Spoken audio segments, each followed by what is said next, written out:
I dedicate myself to really trying to help people recover and become fitter, faster, and stronger than they were before they got hurt or before they developed arthritis. And quite frankly, it came from my own knee injury. I was injured my knee in college, lost the meniscus cartilage, the shock absorber in my knee, and admired the surgeon who repaired it, but was frustrated by how primitive the techniques were. They just took the cartilage out and threw it away.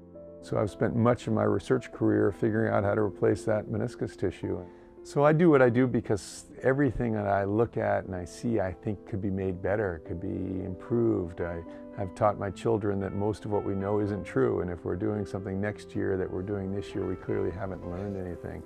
And I want them to be better for my patients. I want better tools to use. I want the surgery to be more efficient and more elegant and more effective, and I want our patients' rehab to be quicker and better. And so in every part of those things that I get to touch every day, I think about ways of making them better and see ways to make them better, and am passionate about doing it.